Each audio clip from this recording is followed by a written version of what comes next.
Update naman tayo sa lagay ng panahon mula sa ating ka-weather BNC resident meteorologist, Benison Estareja. Benison? Erika, patuloy ang malakas na hangin sa Northern Luzon at mga pag-ulan naman sa halos buong Luzon, including Metro Manila, dahil po kay Bagyong Luis. Huling namataan ang Tropical Depression Luis kaninang alas 4 ng hapon dito po sa coastal waters ng Divilacan sa May Isabela. Taglay ang hangin na 45 km per hour malapit sa gitna at kumikilos pahilagang kanluran at 20 km per hour.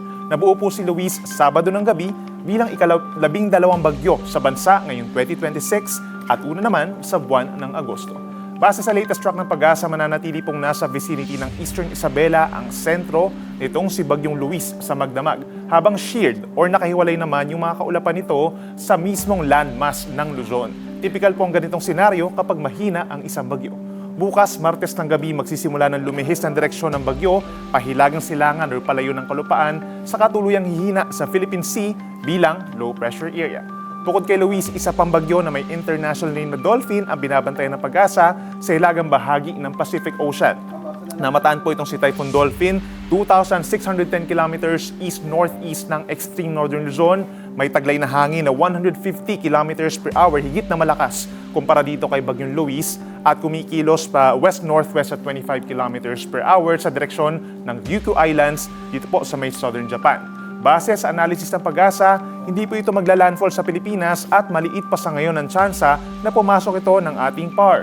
Gayunpaman, ang Bagyong Dolphin po ang magiging rason ng muling paglakas ng hanging habagat lalo na po sa mga araw ng Biyernes hanggang Linggo. Kaya sa mga ka-weather natin sa Luzon at dito rin po sa may Western Visayas, huwag pong magpakampante this week dahil may aasahan pa tayong malalakas na ulan, hangin at alon na posibleng magdulot ng malawakang baha at pagguho ng lupa. Dahil kay Bagyong Luis, nakataas pa rin po ang wind signal number 1 sa 8 probinsya. Kabilang na dyan ang central and eastern portions of Cagayan, pababa po ng Isabela, dito rin po sa may Quirino, eastern and southern portions of Apayao, dito rin sa may eastern Kalinga, eastern Mountain Province, eastern Ifugao at northern portion of Aurora. Asahan pa rin po sa Magdamag ang pabugso-bugsong hangin sa mga nabanggit na lugar. Pagdating sa ulan, mas marami pa ang probinsyang sakop ng malalakas na ulang dala ni Luis. Sa susunod na 24 oras, higit 200 mm po ang posibleng bumagsak na ulan sa Pangasinan, habang 100 to 200 mm naman dito sa may La Union, pababa ng Benguet, Tarlac, Zambales at Bataan. Ka-weather, maaaring magdulot ng malawakang baha at landslides sa mga lugar na yan, kaya mainam na sumunod sa inyong local government units kung kinakailangan lumikas at manatili sa evacuation centers. Dahil din sa bagyo, posible rin po ang 50 to 100 mm na ulan hanggang Martes ng hapon sa may Ilocos Sur, Ifugao, Mountain Province, Nueva Vizcaya and Quirino, ganyan sa Nueva Ecija, Aurora, Bulacan, Isabela, Pampanga, at maging dito rin po sa Metro Manila within 24 hours, Cavite and Batangas, significant po na ulan hanggang 100 mm. Kaya ka-weather, magbaon po ng payong, bota o kapote sa sandaling lumakas ang ulan at tumaas ang tubig baha.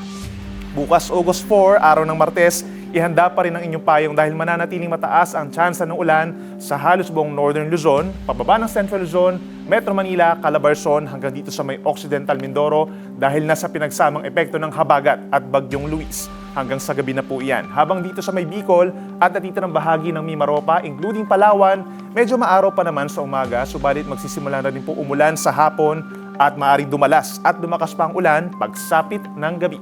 Sa Visayas at Mindanao, sa umaga may aasahan lamang na may hinang ulan or light rains sa may Western Visayas, Negros Occidental, Biliran at western sections ng Northern Samar at Samar dahil po yan sa pagbabalik ng hanging habagat. Habang simula alas 3 ng hapon, kukulimlim na rin po sa natitirang bahagi pa ng Visayas, ganyan din sa may Zamboanga Peninsula, Northern Mindanao, Dinagat Islands at Surigao del Norte. Sasamahan pa yan ng light to moderate rains and thunderstorms, kaya ka-weather, huwag din kalimutan ng payong at mag-ingat sa dumaragas ang baha, lalo na yung malapit po sa ilog.